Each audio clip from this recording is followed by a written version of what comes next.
Welcome in to the Instant Classic Wrestling Podcast, the only podcast that is always, I mean always, he means always, they mean always, you mean always, she means always, an instant classic. Danny Dunn! Hi, Jake. We will see you on the flippity dippity. Oh yeah. Welcome back to another edition of Juggernaut Retro Reviews. This is your boy Juggernaut7 here to review WWE Backlash 2006. And this is going to be my last Backlash Retro pay-per-view that I review for the month of May here. Before I review WrestleMania Backlash, which I'm going to review that later on tonight. I know I haven't got to that yet, but you know, I just recently watched Backlash 06, I might as well review the show. So that's what I'm going to do. So this show, let's quit wasting time. So this show was held on April 30th, 2006. And this show was from Lexington, Kentucky at the Rupp Arena. And the buy rate for this show was 273,000. And the attendance for this show was 14,000. So, you know, this is coming off the heels of WrestleMania here. WrestleMania 22. And I thought WrestleMania 22, it was a pretty good show there. I mean, not like the greatest WrestleMania, but, you know, out of being from Chicago, Illinois, I thought that was a pretty good show there. But Backlash here, he had some good matches, but I say this was a very up and down, inconsistent pay-per-view. But the first match that we get started with is we got Carlito going up against Chris Masters. So, you know, both these guys, you know, they really had a, you know, great 2005, you know, a pretty good start to their 06 pay-per-view year and stuff. You know, they were the last two, well, they were part of the last three in the 2006 New Year's Revolution Elimination Chamber match, which really surprised me. And then, you know, they kind of became a tag team, and then they kind of split apart after WrestleMania 22 here. Yeah, this wasn't a very, kind of a weak opener here. Wasn't a very big fan of this.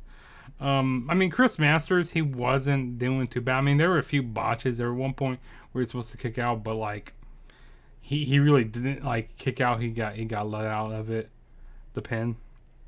Carlito, I feel like they were just trying to make him, like, and I heard Sandra Robbins saying that, you know, they were trying to make him more like a, you know, with a lion chain stealing like an Eddie Guerrero.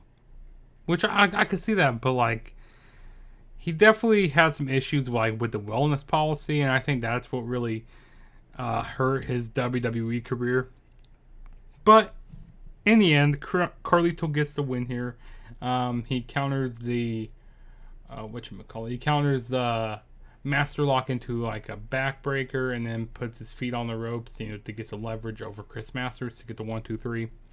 Like I said, wasn't a very good opener, but yeah, I mean, it was alright for what it was. And then the next match we had was Umaga, and in this corner was Armando Estrada going up against Ric Flair. I mean, this was probably the height of Umaga's career here. Like, for him to say, you know, for him to beat Ric Flair, like, this felt like a squash match. Because, I mean, Ric Flair, he had some offense in this match, but, like, there was not much offense at all. It was only a 3-minute match. I mean, the fans were behind Ric Flair quite a bit, you know. I mean, he was still looking pretty decent in the ring. But Umaga got the win, pretty easy win here. A really quick win. So it kind of felt like a glorified squash here. And then the next match we had was the WWE Women's Championship match on the line. We had Trish Stratus going up against the champion, Mickie James. Yeah, this was if I can speak right now, nowhere near WrestleMania 22 match. If I can speak right now. Yeah, this was like nowhere near that match. It wasn't that good. It was a very short match here. There was one point where Trish Stratus, she took a bump, she fell onto the outside of the ring and kind of like dislocated her arm. And they really, jumped to the conclusion of this match. And like, right when they got her back, Trish Stratus back in the ring, Mickie James started like choking her, and Mickie James got disqualified. So Mickie James retained the title, but she did not win. Trish Stratus won the match by disqualification. Like I said, this match was not as good as a WrestleMania 22 match, but hey, I mean, they tried here. So I'll give it that, but it's unfortunate what happened with Trish Stratus here. Okay, then we kind of move up to the card kind of gets better now. We had the WWE Intercontinental Championship on the line and the Money in the Bank briefcase on the line. Rob Van Dam going up against Rob Van Dam, which was the Money in the Bank briefcase holder, which he won at WrestleMania 22, which was really, really surprising because like they were starting to put the ball in Rob Van Dam's court, basically. Like, hey, they were trying to make him a big deal at this time, which the fans, were so behind him and stuff. And the fans are really behind him here also. And it wasn't like your smarky crowd like a Chicago or New York or a Philadelphia. Nothing like that. And Shelton Benjamin was an IC champion going into this match here. This was a great match. The chemistry between both guys, very athletic match. I really enjoyed it. There was this one point where Rob Van Dam was going for Van Daminator. And I like how, I think this is like one of the best reversals to I've seen with the Van Daminator. Shelton Benjamin turns it into a Samoan drop. I don't think I've ever seen that before. So I thought that was pretty cool. Shelton Benjamin, he does a nice sunset flip to the outside of the ring onto Rob Van Dam. That was a really nice spot. Like I said, very athletic match. I like when, even in my last Backlash review, when he was facing, when Benjamin was facing Jericho. I've never seen anyone more athletic to, jump up to the top rope, be standing on the mat and then jump up to the top rope and hit like a big superplex. I've never seen anybody really do that. But yeah, this was a really good match. But in the end, Rob Van Dam won the match. So he was still holding his Money in the Bank briefcase, and he became the IC champion. But I don't really think he had the IC title going into One Night Stand 06. I don't think he did. No, because I'm pretty sure. Yeah, he dropped the title back to Benjamin. But no, I thought this was a very solid match. But it's not better than the Shelton. This isn't Shelton Benjamin's best match. I think the best match I've seen from Shelton Benjamin is the Michaels match on Raw. That is still my favorite thing. And like I said, I wish they would have gave Benjamin like more of a rub, more of a a better push, because Benjamin, he had so much athleticism. He was very good. He's from the University of Minnesota. The same college that Brock Lesnar went to. But yeah, solid match here. Probably one of my favorite matches of the night. And then the next match we had was Big Show going up against Kane. So basically, they're just trying to promote that whole See No Evil movie, which I never watched that movie. Like, I really never been a big fan of these like WWE produced movies, except for like I like The Marine with John Cena in it. I also like 12 Rounds. But like I said, I've never really been a big fan of WWE produced movies. I mean, I like The Rock's movies, but those aren't really like produced WWE. I mean, there's like a few WWE movies that The Rock are in. But like I said, some wrestlers, they aren't really meant to be good actors in movies at all. Like I'm just saying that right now. I mean, Cena's not too bad. But like I said, I've never seen this movie, so I don't really know what to say. But yeah, this is kind of like an eye for an eye type of match. It was this very terrible stuff that was going on here. I mean, like halfway during the match, the lights turn red. You know what the stuff they do with like Bray Wyatt and stuff for the Fiend. Well, this is what they were doing here. Like, there's like this voice that was saying May 19th, Kane, May 19th, and like Big Show just he grabs his steel chair and this whacks Kane over the head to break him out of his trance. And Big Show basically just leaves. And then Kane, kind of snaps out of it, and then he starts laughing, sits up. So I really don't understand really what was going on here. Yeah. Like I said, and commentary was like really confused because like they were saying, maybe it's not just the movie rollout. Maybe there's something behind May 19th that's really, that's kind of some like PTSD type of stuff that's really, or something traumatic that happened on May 19th. But I have no idea. It wasn't a very good segment, I'll tell you that. And then next we was a no holds barred match. We had Mr. McMahon and Shane McMahon going up against Shawn Michaels and God. And I know, like, if people are reading this description and watching this for the first time ever, they're like, Shawn Michaels and God. Like, what?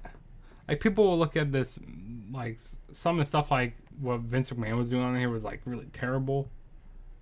Like, they did the whole fish and the bread thing, from the Bible. Like, that was just bad. I was not a fan of that. It was just very cringy stuff that they were doing here. I mean, if you can kind of get around the fact, like that they were kind of, I don't know, it was just terrible what they were doing, like about God and stuff here. So basically, Shawn Michaels, he was open, that he was, a church-going guy, like he was a man of Christ. Or, show that he's been, his Christianity and all that stuff. So they had, there was, like, nobody who really came out dressed up as God here. They just had these, like, they, like, had these bright lights down. They had this, like, weird music playing. And Vince McMahon, he was very, like, okay, here, we need a great entrance. And, like, then they put on, that Brodus Clay music that he used to come out to. Somebody call my mama. He came out, like, they had to come out to that. It was just very cringy. So basically this match was a handicap match. That's what they were basically saying here. But, God was in, Shawn Michaels' heart here. God was still with us. And even they had this other segment earlier in the night with Vince McMahon and Candice Michelle, which she had like a chest cold and like, yeah, very terrible stuff. Like man, this is really cringy to watch. But I mean, Shawn Michaels, the fans were really behind Shawn Michaels a lot here. I thought this was a really good match. To be honest, I thought this match should have been Shawn Michaels and Shane McMahon. I thought that would have been good. But they did have like a match like on the Saturday night's main event, so I wish I kind of would save that for this here. But Vince, he was looking pretty decent in this match. I mean, he took some pretty big bumps in this match. And Michaels was looking good. Like I said, the fans were really behind him here. Very brutal match. There was a point where Michaels brought, and it really reminded me of the WrestleMania 22 match. Like very identical. If I didn't know any better, like this is the Mania 22 match with Shane McMahon involved in the match. And Shane McMahon, he was kind of acting like a babyface a little bit because he was like, I don't like what Dad's doing right here. Like especially in the segment with Candice Michelle, like he was just very disappointed in what Vince was doing. But Shawn Michaels, he was getting ready to go through probably for an elbow drop. He had elbow drop through like a table with Vince and Shane McMahon on two different tables. But then all of a sudden you see Michaels dive onto the floor, and he dives onto the Spirit Squad. So the Spirit Squad, they come help Mr. McMahon. The numbers game really catch up to Michaels here. And I really like the finish, like what the Spirit Squad does. So they pop him up in the air, and then Michaels goes straight through the table. And then Vince gets the 1, 2, 3. So the winners of the match here were Mr. McMahon and Shane McMahon. So basically, they're just trying to set up the whole thing between like having the DX reunion at Vengeance here. So they're just really trying to get to that point. You saw a lot of DX Michaels here and stuff, doing like sucking and stuff in this match. Like I said, if you can get around, like saying, oh, it's going to be God that's in this match, The match is fine, in my opinion. And then we had this other weird segment with Matt Stryker and Eugene. I'm not even going to get into that segment because that segment was bad. If you're watching that show, then skip that segment. Skip it. Don't watch it at all. Like, Eugene eating his burgers. Like, oh man, this is terrible. Yeah, don't even watch that segment. And then next, we had the main event for the WWE Championship, and it was in a triple threat match. We had John Cena defending the title against Triple H and Edge. This was a really good triple threat match. I really enjoyed it. Probably one of the best Cena triple threat matches I've ever seen.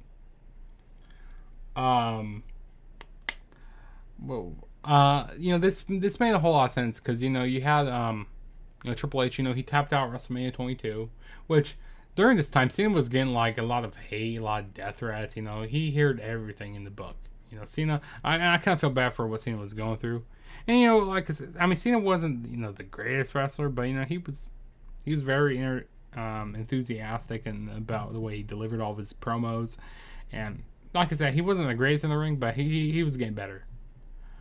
And then, of course, Edge, he beat Mick Foley at WrestleMania in that brutal hardcore match. I thought that was good. So, Edge thought he should have been in the main event Mania. But instead, he comes out, like on a Raw. And he says, hey, I want to be the next in line for the title. And he told Triple H basically to go back in line. So I think this made sense to do a triple threat match here. Really solid stuff here. Triple H, this is the really bloodiest I've seen Triple H in a match. He was pretty bloody here. I like when Edge, he hit the execution on top of the announce table. That was nice during the match. And some of the stuff with Cena didn't look like the greatest. Some of the moves that he was doing wasn't the greatest. Like some of the way he delivered some things. Also, there was another point in the match where I liked the electric chair during the match. That was nice. There was a point when Cena was going for the FU, and then Edge turned it into a spear. And then Cena it's kind of like a Samoan drop type of thing. So I thought that was like a spear to like a Samoan drop. So I thought that was nice in there. But in the end, John Cena did win this match here. He won it by a jackknife cover here. Kind of escaping with his title here. And then after the match, we had Triple H basically grab a... Oh, and also during the match, we had Triple H, even do a spine buster to... Lita during the match. And basically, the fans were so much behind Triple H a lot. They were really behind Triple H. And Edge, sometimes in the match, he kind of looked a little scared at some points. But yeah, after the match, we had Triple H, grab a sledgehammer and just take out Cena, take out Edge. Even, I think, took out the referee at one point. And did the whole suckets and all that, Basically, like I said, get ready for that DX reunion at Vengeance. Yeah. And like I say, it's very bloody, very, very bloody in this match. But yeah, that was my WWE Backlash 2006 review. Overall, I thought it was a very inconsistent show. There were a whole lot of ups and downs, but I think the big matches really delivered in this match, delivered in the show. Like the triple threat match really delivered. The IC match delivered. Those are really the only two standouts on this show here. Oh, and then the no holds bar match. Like I said, if you can get around the fact that saying that God's in this match, it's like I said, it's just a handicap match basically. But yeah, don't forget to hit that subscribe button if this is your first time ever checking out my channel. Also, smash that like button, or you can dislike it, whatever you want to do. Also, turn on that notification bell to be notified every time I make a new video. And also, go follow me on all my social media platforms. Go follow the podcast. And also, go follow the Average Gamers podcast. All my links for everything will be down below. But this is your boy Juggernaut saying peace out, and I will talk to you guys in my next video.